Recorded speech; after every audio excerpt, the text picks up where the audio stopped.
It was 1700 when the head of what was then Brandenburg-Prussia wished to be more than just a duke or an elector. He wished to be a king. The he we are talking about was Frederick III, later the First. He was the Duke of Prussia and the Elector of Brandenburg and led both states as a personal union. Brandenburg was located within the Holy Roman Empire, while Prussia was outside of it. Frederick desired to carry the title as king. He therefore persuaded the then Holy Roman Emperor Leopold I to allow Prussia to be elevated to a kingdom. This request was highly controversial, as to Germanic law there could not be a kingdom within the Holy Roman Empire, with the exception of the Kingdom of Bohemia, which belonged to the emperor. Eventually, Leopold I agreed to elevate Prussia in order to make an alliance against King Louis XIV of France. You see, Leopold was fighting against France in the War of Spanish Succession and was in need of more troops. Frederick agreed to the provision of 8,000 Prussian troops to the emperor's service. Frederick crowned himself on January 18, 1701, with the agreement of Emperor Leopold I. Despite this, the Polish-Lithuanian parliament viewed his coronation as king as illegal. The Polish-Lithuanian Commonwealth was a confederation mixed monarchy which consisted of a parliament, the king, and the senate. In fact, a treaty which was made in the 17th century claimed that if the House of Hohenzollern, the ruling family of Prussia, would run out of male heirs, the duchy would revert to the Polish crown. Frederick, out of deference to the historic ties to the Polish crown, made the decision to call himself King in Prussia instead of King of Prussia. Now today we will be looking at the 4 queen consorts in Prussia. The first one on this list is Sophia Charlotte of Hanover. She was born in Eborg Castle as the daughter of Ernest Augustus, the later Elector of Hanover, and Sophia of the Palatinate. Through her mother, who was a granddaughter of James VI and I of Scotland, England, and Ireland, she was a descendant of the Stuart dynasty. She was also the sister of the first Hanoverian king of Great Britain, George I.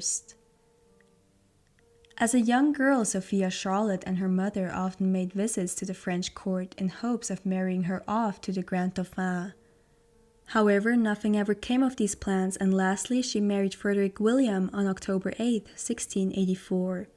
Thus, Sophia Charlotte became the Electress of Brandenburg. Frederick William was deeply in love with his wife, but Sophia Charlotte did not return these feelings. He even had an official mistress, but never made use of her services. The couple had 2 sons, only one of them lived to adulthood. Just like her mother, Sophia Charlotte was also interested in new inventions and inspired the foundation of the Prussian Academy of Sciences. Most of her marriage she lived independently with her own court away from her husband. He was only allowed into her residence upon invitation. From 1700 onwards, Sophia Charlotte lived at Lietzenburg, which is today better known as Charlottenburg Palace. The palace was named in her honor after her death. Upon Prussia's elevation to kingdom, Sophia Charlotte became the first queen consort in Prussia. While visiting her mother in 1705, Sophia Charlotte died at the age of only 36 of pneumonia. Today, the district of Charlottenburg in Berlin remembers the first queen consort in Prussia. 3 years after the death of Sophia Charlotte, Frederick remarried to Sophia Louise of Mecklenburg-Schwerin. She was born on May 6, 1685 at Grabow Castle. Her father was the Duke of Mecklenburg-Grabau and her mother was Christine Wilhelmine of Hesse-Homburg. Growing up, she was a vivacious child with an extrovert personality. In 1708, the Prussian minister-president persuaded Frederick to remarry in order to secure the succession. Eventually, they decided on Sophia Louise. The two met at the Losenthal for the first time, and after 30 minutes, the king was sure he wanted to marry the beautiful Sophia Louise. He asked her father for her hand in marriage, and he agreed. The couple married by proxy in November of 1708. Sophia Louise was then escorted to Berlin, where her husband was waiting for her.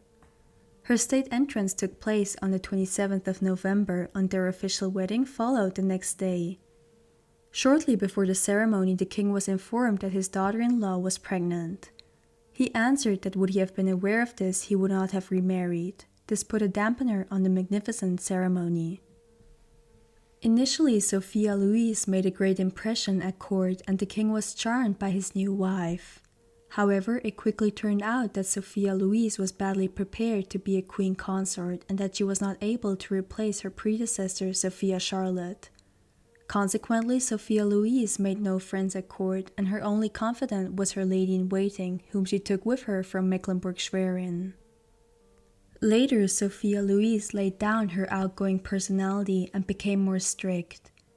She spent much of her time in routine of prayers to the point that she neglected her official duties. Eventually, Sophia Louise retired from court life and spent her time in her chambers.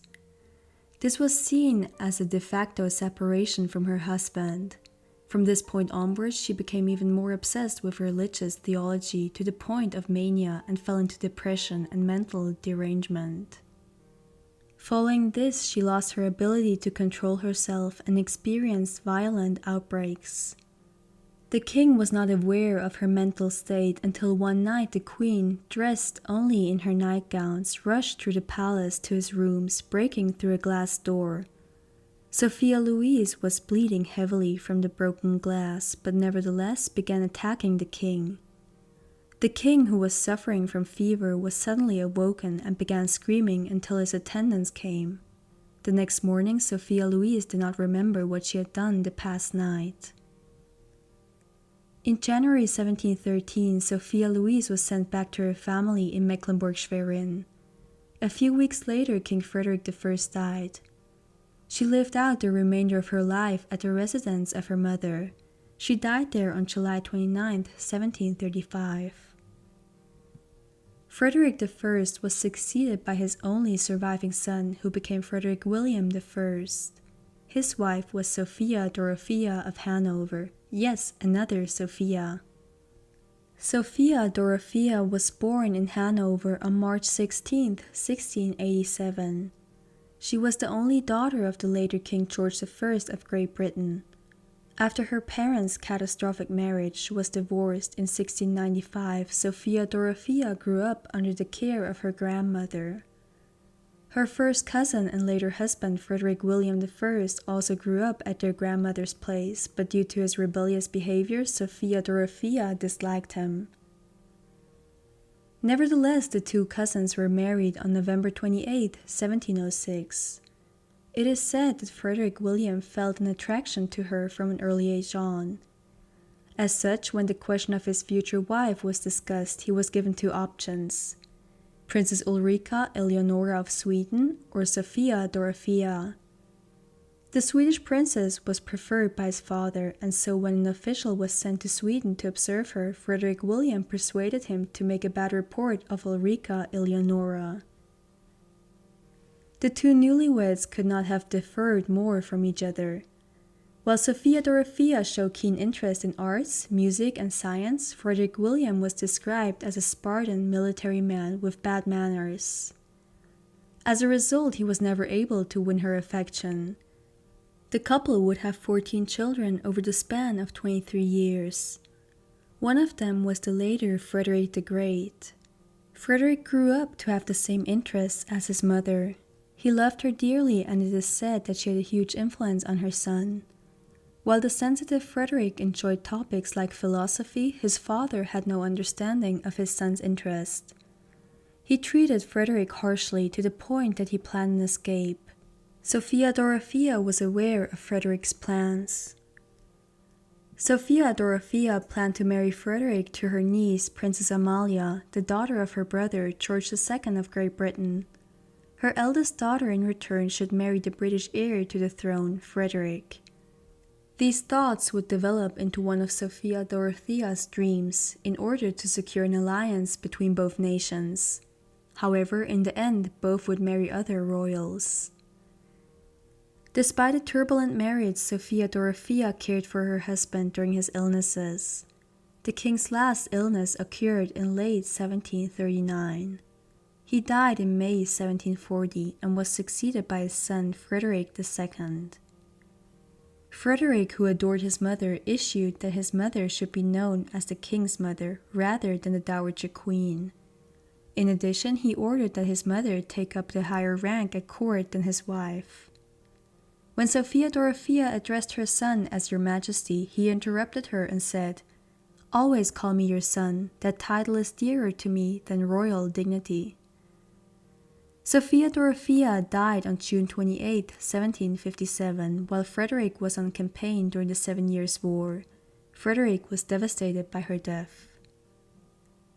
The last queen consort in Prussia was Elizabeth Christine of Brunswick-Wolfenbüttel and Bevern. She was born in the early morning hours of November 8, 1715. Unfortunately, there is not much more known about her life prior to her marriage to the Crown Prince Frederick. The two were engaged on March 10, 1732, and the wedding followed the next year.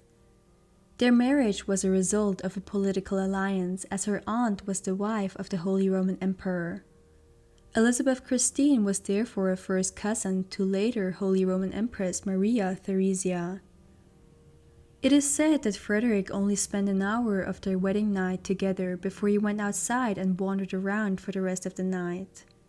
However, it is believed that their marriage was consummated due to a few statements made by Frederick. Nevertheless, their marriage would remain childless, and Frederick is believed to have been homosexual. Elizabeth had a difficult start at court, with her husband being away constantly and the relationship with her mother-in-law being strained. It is worth mentioning that she was very close to her father-in-law. After her father-in-law died in 1740, Elizabeth became queen consort in Prussia. However, as she had to line up behind her mother-in-law, her tenure started quite restrained. This remained this way until her mother-in-law died in 1757. That same year, Berlin, where the queen was living, was occupied by the Austrians. Elizabeth was forced to flee to Spandau.